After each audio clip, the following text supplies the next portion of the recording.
मैं अपने दोस्त शफीक के घर गया तो इस वक्त शफीक घर पर मौजूद नहीं था। मैं बहुत ही ज़्यादा हैरान हुआ कि शफीक ने मुझे खुद अपने घर बुलाया और खुद इस वक्त घर पर मौजूद नहीं। भाभी जो मेरे सामने आई उन्होंने कहा कि आप बैठे, मैं आपके लिए चाय बनाकर आती हूँ। मैंने कहा नहीं, शफीक तो इस वक्त घर पर है नहीं तो मैं यहाँ से चलता हूँ। जिस पर भाभी ने मेरा हाथ पकड़ लिया। बैठो तो सही, आप ऐसे ही जा रहे हैं? मैं आपके लिए चाय बनाती हूँ ना। आप शफीक के अच्छे दोस्त हैं। शफीक को पता चलेगा कि मैंने आपको चाय नहीं पिलाई तो वो काफ़ी नाराज होंगे। आप बैठे। मैंने कहा कि ठीक है। थोड़ी देर के बाद वो चाय बनाकर बिल्कुल मेरे पास आकर बैठ गई। उसने जब पल्लू सेके तो मुझे साफ नजर आ रहा था।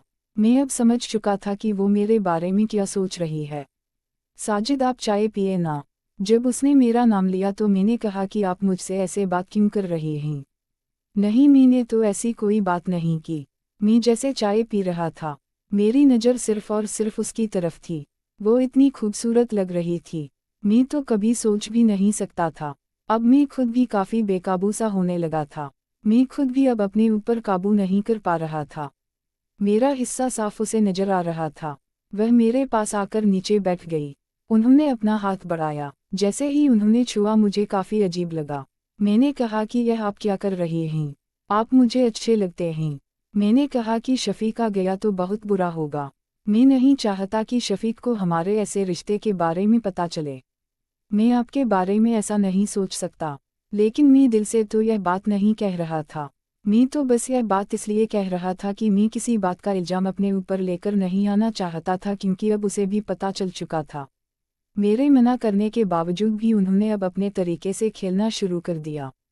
मैं भी अब इतना मडडोस होने लगा। मुझे नहीं समझ आ रही थी कि मैं अब इसका क्या जवाब दूँ। मैंने कहा कि शफीक आ गया तो क्या होगा? शफीक इतनी जल्दी नहीं आने वाला, क्योंकि अभी कॉल आई थी। उसके किसी दोस्त का एक्सीडेंट हुआ है और वह उसे लेकर हॉस्पिटल जाएगा और मुझे पता है कि वह इतनी जल्दी नहीं आने वाला। उन्होंने आपके बारे में मुझे बता दिया था और यह भी कहा था कि उन्हें चाय पिलाकर ही भेजना। इसलिए मैंने चाय पूछी। मुझे पता है कि आप भी मेरे बारे में ऐसा कुछ सोचते हैं। नहीं, मैंने कभी भी ऐसा नहीं सोचा। मुझे पता है जब भी आप शफीक के साथ घर में आते हैं तो मुझे गौर से देखते हैं।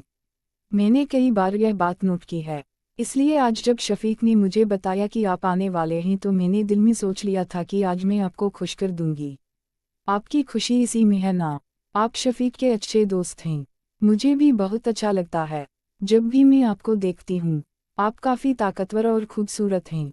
अब जैसे जैसे वह खेल रही थी मुझे काफ़ी अच्छा लग रहा था।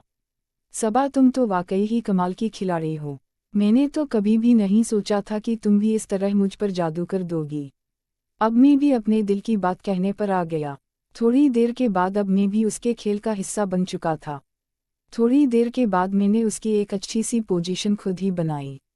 सबा को अब किसी किस्म का कोई ऐतराज नहीं था। मैं अब सबा के साथ खेलने लगा। मैंने जैसे ही अपनी मंजिल को पाया, सबा बहुत ही ज़्यादा खुश थी। सबने कहा कि तुम्हारे दोस्त शफीक तो बस बातें ही करते हैं, उनसे तो कभी सही तौर पर खेला ही नहीं गया। मैं तो सोच ही नहीं सकती कि आप इतने अच्छे खिलाड़ी हो सकते हैं। मैं अब जैसे खेलने लगा तो उसे मेरा खेल बहुत ही ज़्यादा पसंद आ रहा था। जिस पर सबा ने कहा कि मेरा तो दिल कर रहा है कि यह खेल खत्म ही ना हो, हम बस खेलते ही रहे। मैं तो आपकी दीवानी सी हो गई हूँ। मुझे तो काफ़ी अच्छा लग रहा है। आप काफ़ी अच्छे खिलाड़ी हैं और आप जिस तरह खेल रहे हैं मुझे काफ़ी अच्छा लग रहा है। मैंने कभी भी ऐसा नहीं सोचा था। थोड़ी देर के बाद अब मैंने खुद ही उनकी एक पोजीशन बदल दी। मैंने कहा कि अब तुम्हें अच्छा लग रहा है। जिस पर सबा ने कहा कि यह तुम क्या कर रहे हो? मैंने तो कभी शफीक को भी इस साइड से नहीं खेलने दिया। ऐसा नहीं हो सकता, तुम ऐसा नहीं खेल सकते। मुझे खेलना पड़ेगा क्योंकि मैं भी चाहता हूँ कि पहली बार का खेल मैं खेल पाऊं। मुझे पता है कि इस तरफ तुमने कभी किसी को नहीं खेलने दिया होगा। मैं नहीं चाहता। नहीं साजिद, ऐसा मत करें। मैं नहीं चाहती कि आप ऐसा कुछ भी करें। लेकिन सबा ने सिर्फ मुंह से मुझे मना किया, लेकिन किसी भी किस्म की ऐसी कोई बात नहीं की। मुझे समझ आ चुकी थी कि उसकी रजामंदी इस बात में शामिल है। इसलिए मैं अब मुकम्मल तौर पर खेलना चाहता था। एक बार फिर सबा ने कहा कि आपको पता होना चाहिए कि मैंने कभी भी ऐसा कोई खेल नहीं खेला। नहीं, तुम परेशान ना हो। अब मैं हूं ना, तुम्हें परेशानी होने वाली नहीं है। मेरे होते हुए तो नहीं। साजिद सच कह रहे हैं। हाँ सच कह रहा हूँ। मैं बता रहा हूँ ना कि तुम्हें मेरे होते हुए किसी किस्म की कोई परेशानी नहीं होगी। अब मैंने बहुत ही प्यार से खेलना शुरू कर दिया। थोड़ी देर के बाद आखिरकार मैं अपने मकसद में कामयाब हो चुका था। लेकिन सबा के चेहरे से मुझे साफ गुस्सा नजर आ रहा था। सबा ने कहा कि आपने तो वाकई ही मेरी जान निकाल दी। आपने तो कहा था कि काफ़ी प्यार से सब कुछ खेल मुकम्मल हो जाएगा। लेकिन आपने तो मुझे बहुत ज़्यादा परेशान कर दिया। नहीं, ऐसा तो इस खेल में होता ही है। आपको परेशान होने की ज़रूरत नहीं।